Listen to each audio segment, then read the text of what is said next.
నమస్కారం అండి. మనం ఇప్పుడు ఎంఎల్ సూర్యకాంతం గారు వ్రాసిన ఆంధ్ర కోడలు ఆవకాయ పచ్చడి అనే కథను విందామా? నిఖిత అపార్ట్మెంట్లోని 40 కుటుంబాల వాళ్ళు ఆతృతగాను ఆనందంగానూ ఉన్నారు. దానికి కారణం ఫస్ట్ ఫ్లోర్లోని సరస్వతి గారి కోడలు కాపురానికి వస్తోంది. సెలవు రోజు కావడంతో పిల్లలు పెద్దలు కూడా ఎదురు చూస్తున్నారు. ఆ అపార్ట్మెంట్లో అన్ని రాష్ట్రాల నుంచి వచ్చిన వాళ్ళు ఉన్నారు. సరస్వతి గారి కుటుంబం ఒక్కటే ఆంధ్రా వాళ్ళు. ఆమె భర్త మహదేవ్ వ్యాపార రీత్యా ఇక్కడ స్థిరపడ్డారు. ఒక కంపెనీలో చిన్న వాటాదారుడాయన. సరస్వతిని పెళ్లి చేసుకుని ఢిల్లీలో కాపురం పెట్టారు. 5-6 సంవత్సరాలకు ఒకసారి మాత్రమే ఆంధ్ర వెళ్ళి చూసి వస్తుంటారు. ఆమె తెలుగింటి పిల్లైనా 16 ఏళ్లకే ఢిల్లీలో అడుగు పెట్టడం వల్ల అన్ని ఉత్తరాది వేషభాషలు, ఉత్తరాది తిండి, ఆ రుచులు వంటబట్టాయి ఆమెకి. ఎవరైనా చెబితే తప్ప తెలుగు వాళ్ళ అమ్మాయి అనుకోరు. అలా స్థిరపడ్డా పిల్లలిద్దరికీ మాత్రం ఆంధ్రాలోనే పెళ్లి చేయాలనుకున్నారు. అబ్బాయి మహేంద్రకి తూర్పుగోదావరి జిల్లాలోని కోనసీమ పిల్ల సుజాతతో పెళ్లి జరిపించి వచ్చేశారు. పెళ్ళయ్యాక కోడలు ఇదే మొదటిసారి రావడం. ఆంధ్రా వాళ్ళు సారె ఘనంగా పెడతారని తెలిసి అవన్నీ చూడాలని అపార్ట్మెంట్లోని వాళ్ళు ఎదురు చూస్తున్నారు ఉత్సాహంగా. భాషలు రాష్ట్రాలు వేరైనా వాళ్ళంతా కలిసిమెలిసి ఉంటారు. కష్టసుఖాలను కలిసి పంచుకుంటారు. కులమత భేదం లేని అనుబంధం వాళ్ళ మధ్య ఉంది. స్టేషన్ నుండి ఫోన్ వచ్చాక సుందర్ గారి టాటా సుమోని తీసుకువెళ్ళారు వాళ్ళ కోసం. అపార్ట్మెంట్ మెయిన్ గేట్ వద్ద welcome to Mahi and Suji అన్న బోర్డు చూసి సుజాతకి ఆనందం కలిగింది. వాళ్ళంతా తమ కోసం అలా ఎదురు చూడటం వింతగానూ అనిపించింది. నగరాలలో ఒకళ్ళనొకళ్ళు పట్టించుకోరని, ఎవరి పని వాళ్ళదేనని అనుకుంటారు కదా. అత్తమామలున్నా బొత్తిగా ఇరుగు పొరుగు స్నేహితులు లేకుండా ఎలా ఉండాలో అని భయపడింది. కానీ వీళ్ళిలా పూలమాలలతో స్వాగతం చెబుతుంటే చాలా సంతోషం వేసింది. చెరొక పూలదండ ఇచ్చి, మహిభయ్యా, నీ పెళ్ళి మేము చూడలేదు కదా, నువ్విప్పుడు మా ఎదురుగా బాబీకి దండ వెయ్యాలి, బాబీ నీకు వెయ్యాలి అని పట్టుబట్టారు. అలాగే అంటూ దండలు మార్చుకున్నాక చప్పట్లు కొడుతూ పూలు జల్లారు. కారులోని ప్యాకెట్లన్నీ తలొకటి వాళ్ళ హాల్లో పరిచేశారు. సరస్వతి గారు అవన్నీ విప్పి చూపించింది అందరికీ. పెద్ద సైజు వెలక్కాయలంత లడ్డూలు, కోనసీమ కొబ్బరితో స్వచ్ఛమైన నెయ్యి యాలకుల పొడితో చేసిన పంచదార చలిమిడి, ఇంకా కజ్జికాయలు, పూతరేకులు, పొంగడాలు, తాపేశ్వరం కాజాలు ఉన్నాయి. పసుపు కుంకుమలతో పాటు అప్పడాలు, వడియాలు, చల్లమిరపకాయలు, ఒక పెద్ద క్యాన్ నిండా కళ్ళు చెదిరే ఎర్రని కొత్త ఆవకాయ పచ్చడి. దాని ఘుమఘుమలకు అందరికీ నోరూరిపోయింది. ఇదివరలో సరస్వతి ద్వారా ఆంధ్ర ఆవకాయ రుచి చూసున్నారు. కొందరైతే ఆవకాయ ఆంటీ అని కూడా పేరు పెట్టారు. ఆమె ఇదివరలో ఆంధ్రా నుండి తెచ్చుకున్న ఆవకాయ జాడి 2 రోజుల్లోనే ఖాళీ అయిపోయేది. మళ్ళీ పెట్టుకుందామన్నా సరస్వతికి రాదు. బజార్లోని సీసాల్లో పచ్చడి కొనుక్కుంటుంది. ఇప్పుడు సారితో పాటు ఆవకాయను చూసిన వాళ్ళు, మళ్ళీ మీ ఆంధ్ర ఆవకాయను రుచి చూస్తామన్నమాట సరస్వతి గారు అన్నారు. మీకంటే నాకెక్కువెవరు అంది సంతోషంగా. తన కోడలు ఆవకాయ తేవడం గర్వంగా అనిపించింది. సారితో పాటు అందరికీ ఆవకాయ పచ్చడి కూడా ఒక్కో గిన్నెడు పంచిందావిడ. ఆ రోజు భోజనాల దగ్గర జాడీలో అడుగున కొద్దిగా ఉన్న పచ్చడి చూసి, సరు, జాడీ పచ్చడి ఏం చేసేసావు? అందరికీ పంచేశావా?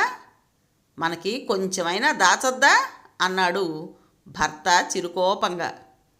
వాళ్ళంత ఆప్యాయంగా అడుగుతుంటే ఎలా దాచనండి? మనకి కోడలు మళ్ళీ పెడుతుందిలేండి. కోనసీమ కోడల్ని కోరి కోరి చేసుకున్నాం, అందుకే కదా. వాళ్ళ నాన్నమ్మ చెప్పింది, సుజాతకు అన్ని వంటకాలు పచ్చళ్ళు వచ్చుట. నేనంటే చిన్నపిల్లగానే వచ్చాను గనక అప్పట్లో నాకేమీ మన వంటకాలు సరిగా రాలేదు.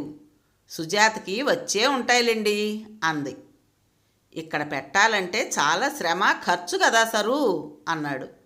ఆ రుచి ముందు ఖర్చు శ్రమ లెక్కలేవులేండి. నేను సాయం ఉంటాగా, ఇద్దరం కలిసి ఆవకాయ పెట్టి మీకు సిద్ధం చేస్తాం, సరేనా అంది ఆవకాయ పెట్టడం కోడలికి వచ్చన్న ధీమాతో. మమ్మీ, నేను కూడా బాబీ దగ్గర పచ్చడి తయారు చేయడం నేర్చుకుంటాను అంది కూతురు రేట. నీకు అసలు వచ్చా అన్నట్టుగా సుజాత వైపు చూశాడు మహేంద్ర. సుజాత గబగబా చెయ్యి గడిగేసుకుని వెళ్ళిపోయింది. పరాకుగా ఉన్న ఆమెను, సుజీ అలా ఉన్నావే, అప్పుడే మీ వాళ్ళ మీద బెంగగా ఉందా అని ఆప్యాయంగా అడిగాడు మహేంద్ర. అదేం లేదు, బాగానే ఉన్నానే అంది. కానీ ఆమెకి ఆవకాయ గురించి గుబులుగా ఉంది. నిజంగానే తనతో ఆవకాయ పెట్టించేలా ఉంది అత్తగారు. ఎలా తప్పించుకోవాలి అని సతమతమవుతోంది. ఆ రోజు పెళ్లి చూపుల రోజు. నానమ్మను అడుగుతోంది అత్తగారు, సుజాతకు వంటలొచ్చా పిన్నిగారు? వచ్చునమ్మా, అన్నీ బాగానే చేస్తుంది, కాకపోతే పెద్ద పెద్దవి ఎక్కువ మందికి చెయ్యలేదు. మాకెక్కువ మంది ఎవరులేండి, కోడలతో వంట చేయించాలని కాదు కానీ మన వంటలు నాకు సరిగా రావు పిన్నిగారు. నేనేమీ నేర్చుకోకుండానే ఢిల్లీ వెళ్ళిపోయాను. నా చిన్నప్పుడు అమ్మ వండి పెట్టిన రుచులు గుర్తు చేసుకుని మురిసిపోవడమే. ఆ ఉత్తరాది వంటలే నేర్చుకున్నాను. ఆయనకు ముందు నుంచి ఆ వంటలే అలవాటు కదా. ఇప్పుడు సుజాత వల్ల మళ్ళీ మన వంటలు రుచి చూస్తాను అంది సంబరంగా. మనవరాలి ప్రతిభ ఆవిడకి తెలుసు. అదెంతలేమ్మా, సుజాతకి మన ప్రాంత వంటలు బాగా వచ్చు అంది. అన్నట్టు పిన్నిగారు, ఆవకాయ పెట్టడం వచ్చా ఆతృతగా అడిగింది. ఆహా, మా చక్కగా వచ్చు. అది తెలివైన పిల్ల. ఇక్కడ పెట్టే అవసరం లేక ఎప్పుడూ పెట్టలేదు కానీ ఒక్కసారి చెప్తే చాలు, నేను నేర్పిస్తాగా అంది. తప్పకుండా నేర్పండి. మన ఆవకాయ అంటే మాకందరికీ కూడా ఇష్టం. మా అమ్మ వాళ్ళు మేము వచ్చినప్పుడు ఇచ్చినవే మాకు ప్రాప్తం అంటూ ఆమె ఏవేవో చెప్తూనే ఉంది. ఈవిడ వింటూ 1కి 4 ఎక్కువ చెప్తుంటే పక్క గదిలోకి వెళ్ళిపోయింది సుజాత. వాళ్ళు వెళ్ళిపోయాక నాన్నమ్మతో పెద్ద యుద్ధమే జరిగింది. నాకు వంటలన్నీ వచ్చని చెప్పావే, ఇక వంటింట్లో వాళ్ళకి వండి వారుస్తూ కూర్చోనా? నేను పీజీ చేసింది ఎందుకు? వీళ్ళకి వండి పెట్టడానికా? నేనేదో ఒక జాబ్ చేయాలని నా ఉద్దేశం. అది వాళ్ళకి ముందే చెప్పు ముసలమ్మ. కేవలం వంట అంటే నాకు ఈ పెళ్ళే వద్దు అని చిందులేసింది. అది కాదే పిచ్చిదానా, నా మాట కాస్త విను. మీ అత్తగారు చాలా మంచిదే, వట్టి భోళా మనిషి, మంచి మనసున్నది. ఎక్కడో ఉండడం వలన మన రుచులు పద్ధతులు అంటే ప్రేమ అభిమానం. నీకు కొన్ని కూరలు వచ్చు కదా, మరికొన్ని నేను చెప్తాను, ఒక పుస్తకంలో రాసుకో. అలా చేస్తుంటే అదే అలవాటవుతుంది. వంట చేయాలని ఇంత మంచి సంబంధం వద్దనుకుంటావటే. వాళ్ళింట్లో వంట మనిషి ఉందిట, నువ్వేం వండి వార్చక్కర్లేదు అని బుజ్జగించింది. ఆ మాటలకి కాస్త మెత్తబడి, సరే ఇదిగో పుస్తకం వ్రాయి అంది. నేను చెప్తా రాసుకోమ్మా. ఏమిటి, ఇదో గొప్ప పనిలా నేను రాసుకోవాలా? రాస్తే రాయి, లేదా అసలు నాకు ఈ పెళ్ళే వద్దు అని కస్సున లేచింది సుజాత. అవేం మాటలే, శుభమాని నిశ్చితార్థం కూడా జరిగాక అలా అనొచ్చా అని మందలించి కళ్ళజోడు పుస్తకం తీసుకుని లేచింది. ముఖ్యమైన కొన్ని వంటలు రాసి ఆవకాయ, టమాటా, ఉసిరి పచ్చళ్ళ తయారీ కూడా రాసింది. వచ్చేటప్పుడు నీ సూట్ కేసులో పెట్టుకో సుజాత అని మంచంపై పెట్టింది. తాను పెట్టిందో మర్చిపోయిందో అని గాబరా పుట్టింది. మహేంద్ర పడుకున్నాక అంతా వెతికింది, ఎక్కడా లేదు. తను పుస్తకం పెట్టుకోవడం మర్చిపోయింది. ఎలా? తప్పు తనదే. ఈ ఆవకాయ గండం ఎలా తప్పుతుంది అనుకుంటూ నిద్రలోకి జారుకుంది. వంటంతా అయిపోయాక, అమ్మా సుజీ, ఈరోజు శుక్రవారం కదా, కాస్త పులిహోర చెయ్యి అంది సరస్వతి. ఒక్కసారి పులిహోర గుర్తు చేసుకుంది. పోపులు, రైసు, చింతపండు గుర్తుకొచ్చాయి. చకచకా పోపు చేసి కరివేపాకు తుంచి చింతపండు రసం వేసింది. పోపులు వేయించి అన్నం వేసేసి ఆ పైన చింతపండు రసం పోసి కలిపేసి పావుగంట సిమ్లో ఉంచి స్టవ్ కట్టేసింది. అమ్మయ్య అని బయటకు వచ్చింది. మహేంద్ర ఎవరితోనో వచ్చాడు. తల్లిని చూసి, అమ్మా, ఈరోజు రాజు భయ్యాని కూడా డిన్నర్కి తీసుకొచ్చేశా అన్నాడు. ఇంతలో సుజాతను చూసి, సుజీ, ఇతను చందూరాజ్, వీళ్ళది కర్ణాటక, మా కంపెనీలోనే పనిచేస్తున్నాడు అని పరిచయం చేశాడు. మనతో పాటు ఇతనికి డిన్నర్ ఏర్పాటు చెయ్యి అన్నాడు. అన్నీ రెడీ చేసి తను కూర్చుంది. ముందుగా పులిహోర వడ్డించుకుందామని మూత తీసింది. మహి, ఈరోజు సుజాత పులిహోర స్పెషల్ చేసిందిరా అంది తల్లి. పులిహోర చాలా బాగుంటుందమ్మా, మొన్న వాళ్ళింట్లోనే తిన్నాను నేను, నువ్వెప్పుడూ చేయలేదు అన్నాడు. సుజాత పెట్టిన గరిటె ఊడి రావడం లేదు. చింతపండు పులుసుతో ఉడికిన రైసు హల్వాలాగా తయారైంది. తల్లి కొడుకు వచ్చిన అతిథి మొహామొహాలు చూసుకుంటూ నవ్వుని ఆపుకుంటున్నారు. పొడి పొడిగా ఉండాల్సిన పులిహోర ఇలా ఉందేమిటా అని బిత్తరపోయింది సుజాత. ఆమెకి రాదని వాళ్ళకి అర్థమైంది. ఆమెని చిన్నబుచ్చ రాదని, అమ్మా, దీన్ని పులిహోర కేక్ అంటారు, మొన్న వాళ్ళ నాన్నమ్మ కూడా చేసింది అంటూ తనే అందరికీ వడ్డించాడు. పాలిపోయిన మొహంతో ఉన్న సుజాత ఎలాగో తిని అందరితో పాటు లేచింది. గదిలో కూర్చుని బిక్కమొహం వేసిన సుజాతను గమనించి, సుజీ, ఇప్పుడేమైందని అలా దిగులుగా కూర్చున్నావు? నీకు ఆ వంటకం కుదరలేదని బాధగా ఉన్నట్టుంది. ఈసారి బాగా ట్రై చెయ్యి, దాని రుచి కూడా చాలా బాగుంది సుమా అని ఊరడించాడు. మామగారు పంపిన మామిడికాయలు చూసి గుండె గుబేల్ మంది సుజాతకి. ఒక్కసారి ఇంటి దగ్గర ఆవకాయ పెట్టేసి గుర్తొచ్చింది. పెరట్లో వేప చెట్టు కింద రోట్లో 3 కారం దంచుతుండేవారు. మరో 2 తిరగట్ల ఆవుపిండి విసురుతుండేవారు. 2 మగాళ్ళు పెద్ద పెద్ద కత్తిపీటలతో కాయల్ని ముక్కలుగా కోస్తుంటే 4-5 పిల్లలు జీడి తీసి శుభ్రం చేసేవారు. అమ్మ నాన్నమ్మ జాడీలు శుభ్రం చేస్తూ బేసిన్లు సిద్ధపరుస్తూ హడావిడిగా అటు ఇటు తిరుగుతుండేవారు. అన్నీ రెడీ అవ్వడానికి సాయంత్రం అయ్యేది.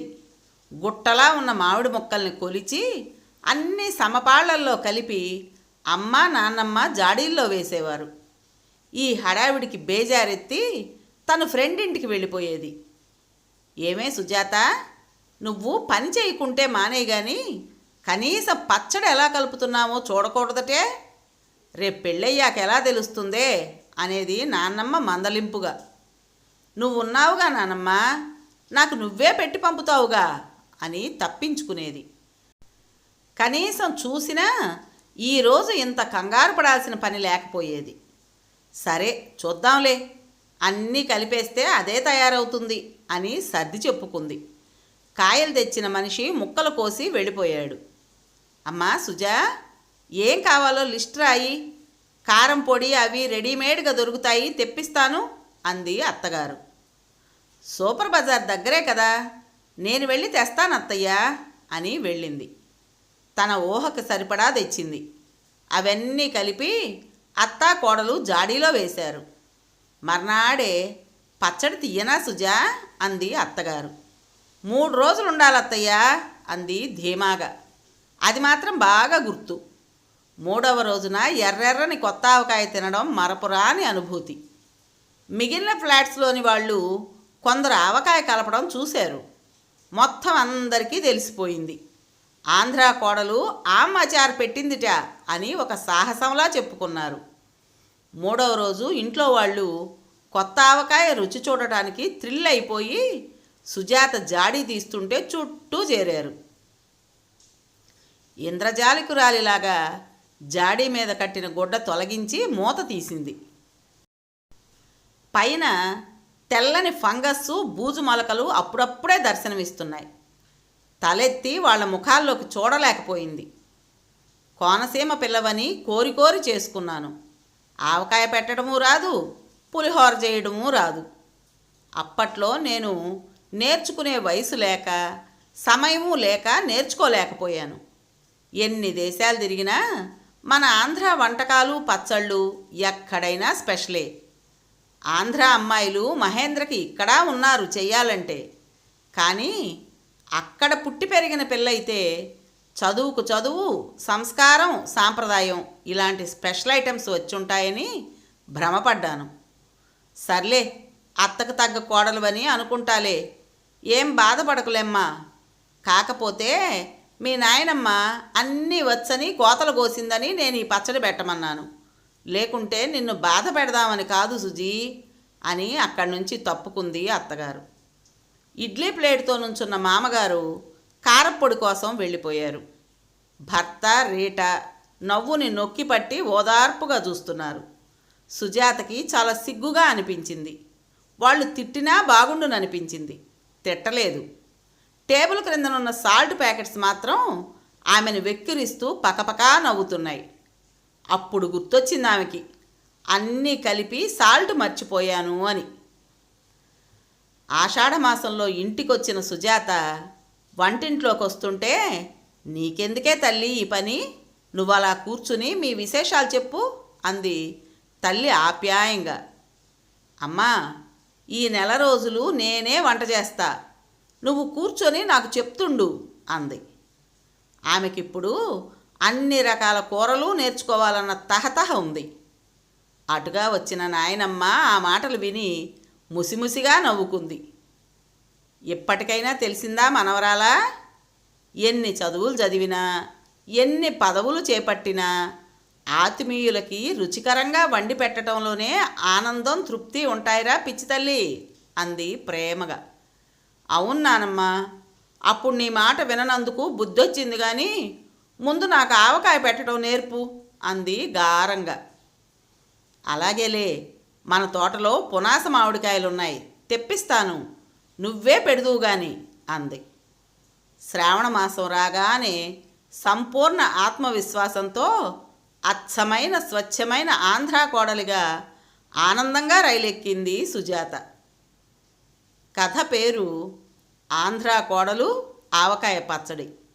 రచించిన వారు ఎంఎల్ సూర్యకాంతం గారు. విన్నారు కదండి. మరి ఈ కథ మీకు నచ్చిందా?